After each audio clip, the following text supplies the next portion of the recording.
Аллаһның мәрхәмәте килсен сезгә, кадерле дуслар.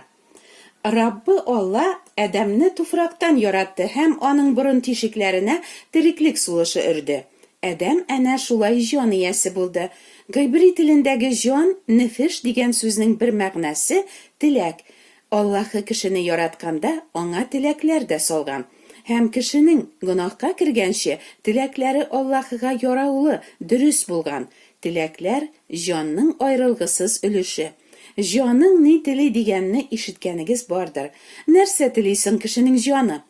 Әлбәттә, барыбыз да кешеләр арасында дәрәҗәлерәк урында эшләргә, күбрәк хезмәт хакы алырга, яхшырак фатирда яшәргә, уңайлырак машинада йөрергә, матуррак киенергә, тәмлерәк ашарга һәм балаларыбызның, оныкларыбызның да мохтаҗлык, кыенлык күрмичә, мул рәхәт, тыныч имин тормышта үсүләрен телибез.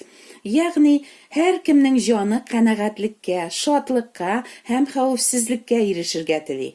Ләкин теләкләр үзләренең көче һәм максатлары аркасында еш кына кешенең акылы белән идара итә башлыйлар. Бу начармыни? Теләкләрнең безнең белән идара итүе дип уйлыйсыздыр бәлки. Әйе, начар. Кешенең акылы белән идара итүче көчле теләкне Алла сүзе хайвани теләк, похоть дип атый. Һәм болай дип кисәтә: хайвани теләк яралып гөнаһны, гөнаһ ныгыгач үлемне тудыра. Ниндидер әйберләргә ия булырга бик нык теләү, яхшы булып күренергә бик нык теләү, эш-гамәлләрең, зирәклегең, белемең белән макталырга бик нык теләү, кешеләрдән калышмаска тырышырга бик нык теләү, тән нәфесләрен канәгатьләндерүне бик нык теләү, булар барысы да теләкләреңнән бәйле булуны, аларның коллыгында яшәүне күрсәтә. Нишләп инде коллыгында диярсез? Игътибар иттегезме? Монда бик нык теләү дигән сүзләр кабатлана. Теләү генә түгел, бик нык теләү. Тыштан кеше көчле теләген белдермәскә дә тырышыр, ләкин аның эчке омтылышын, мотивациясын Аллаһы ачык күрә. Шулай ук бу көчле теләгенең үтәлү яки үтәлмәүенә кагылышлы мәсьәләләрдә аның үз-үзен тотышы, юлында каршы килүчеләргә карата гөнаһлы реакциясе дә көчле теләгеннән бәйлелеге, ягъни аның рухи әсирлектә икәнлеге турында сөйли. Рәсүл Якуб кешедәге көчле теләкләрнең ни өчен конфликтлар китереп чыгаруы турында былай дип аңлата: арагыздагы низак һәм талашлар кайдан килә? Һәр вакыт сездә көрәшеп яшәүче көчле теләкләрдән килеп чыкмыймыни алар? Сез нәрсәдер телисез, ләкин ала алмыйсыз, үтерәсез, бик каты телисез, ләкин теләгәнегезгә ирешә алмыйсыз. Сез талашасыз һәм көрәшәсез. Аллаһыдан сорамаганга күрә теләгәнегезне ала алмыйсыз. Сорап та ала алмыйсыз, чөнки алган нәрсәләрне хозурлану өчен кулланырга теләп, дөрес булмаган ниятләр белән сорыйсыз. Гаилә тормышын алыйк. Ир кеше эштән кайта. Гадәттә нәрсә тели ул? Хатынының аны елмаеп каршы алуын, йөгергәләп өстәлгә кайнар аш китереп утыртуын, аңа өйдә бернинди дә эш кушмавын, аны өйрәтмәвен, фаш итмәвен, канәгатьсезлек күрсәтмәвен, мыгырданмавын, ашап туйгач йомшак диванга ятып, телефон яки телевизор карарга беркемнең дә комачауламавын, һәм хатынының ир белән хатын арасындагы үз вазифасын үтәвен генә тели. Хатыны нәрсә тели? Иренең эчмәвен, ятларга карамавын, аңа карата йомшак, назлы, игътибарлы булуын, гаиләне акча белән тәэмин итүен, вакытында эштән кайтуын, йорт эшләрен һәм балалар тәрбияләүне хатынына гына өймәвен, ярдәмләшүен. Бер карасаң, ике яктан да гел яхшы теләкләр генә.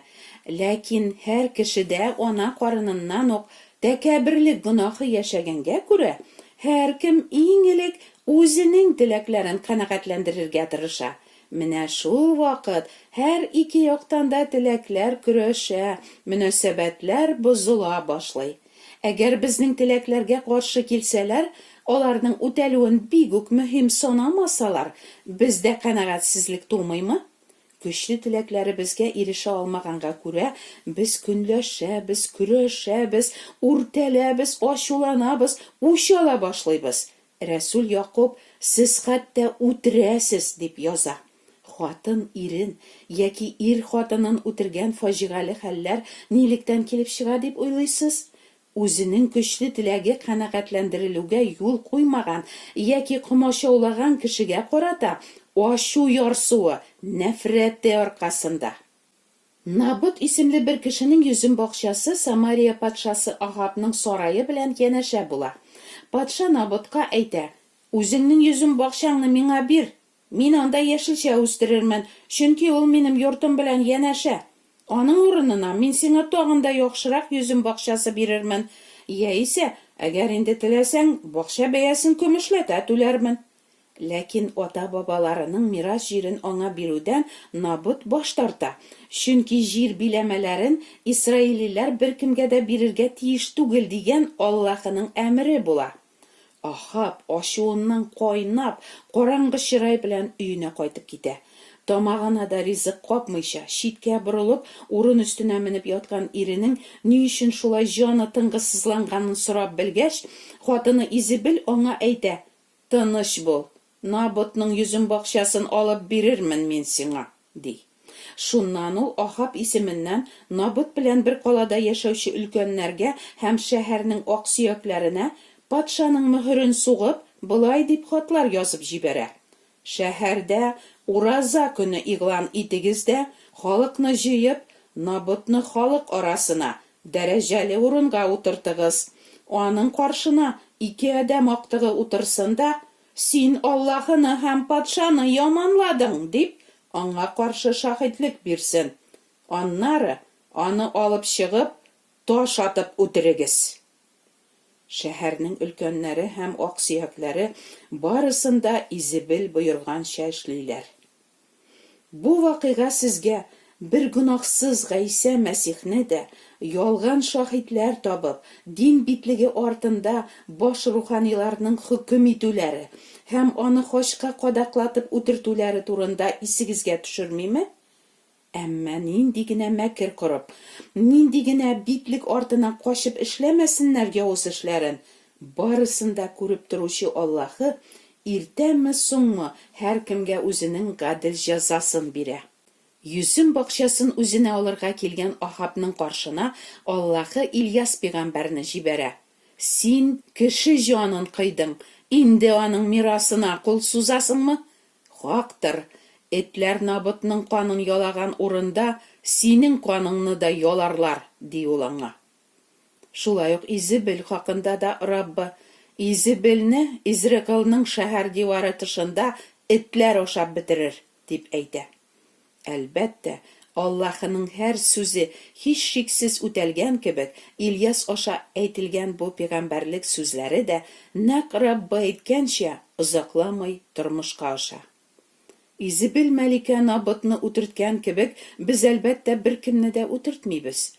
Теләгебезгә каршы килүдә гаепле булган якыннарыбызны нәфрәт кенә итәбез. Ә нәфрәт шул ук үтерү түгелмени? Халыклар арасындагы кан кыюлар, үтерешләр, коточкыч сугышлар, булар бит барысы да көчле теләкләрнең нәтиҗәсе. Кешеләр күбрәк материаль байлыкларга, уңдырышлы җирләргә хуҗа булырга теләп, көнләшәләр, ярышалар, бер-берсеннән тартып алу өчен көрәшәләр. Кемнәрнеңдер туймас теләкләре башкаларның тормышларын җимерә, гарипләндерә, гомерләрен өзә, бәхетсез итә. Байлык, рәхәтлек, ләззәт кулларына әйләнеп, кешеләр бу әсирлектән инде берничек тә үзләре котыла алмыйлар. Алар Аллаһыны беләбез дисәләр дә, эшләрен дуга кылып, уразалар тотып эшләсәләр дә, азгын теләкләренә бирелеп, үзләренчә яшиләр. Аллаһы турында белүне мөһим дип исәпләмәгәнгә, Аллаһы хакыйкатен ялган белән алыштырганга, Аллаһы аларны бозык акылга һәм хурлыклы нәфесләргә дучар итте, дип укыйбыз изге язмада. Ахыр чиктә Аллаһының теләкләрен, аның ихтыярын түгел, ә үзенең теләкләрен канәгатьләндереп яшәүчене һәлакәт көтә. Нишләп һәлакәт?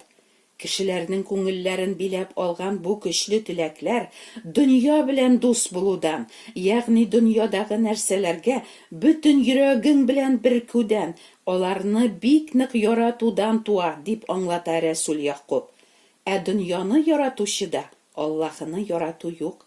Бу дөньядагы һәммә нәрсә, тән нәфесләре, күз нәфесе һәм тормышта тәкәбберлеккә китерүче нәрсәләр атабыздан түгел, фәкать дөньядандыр. Дөнья һәм аның нәфесләре үтеп китә, әмма Аллаһы ихтыярын үтәүче мәңге яши.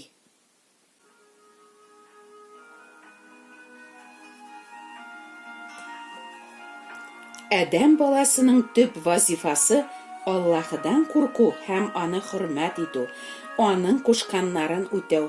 Ә нәрсә куша Аллаһы кешеләргә?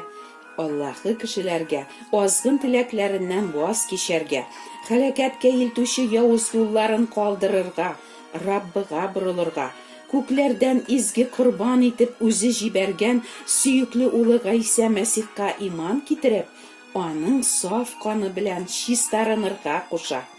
Чөнки Гайсәдә генә хакыйкать, Гайсәдә генә гөнаһлар кичерелү, Гайсәдә генә тәмуктан котылу юлы, Гайсәдә генә мәңгелек тормыш. Амин.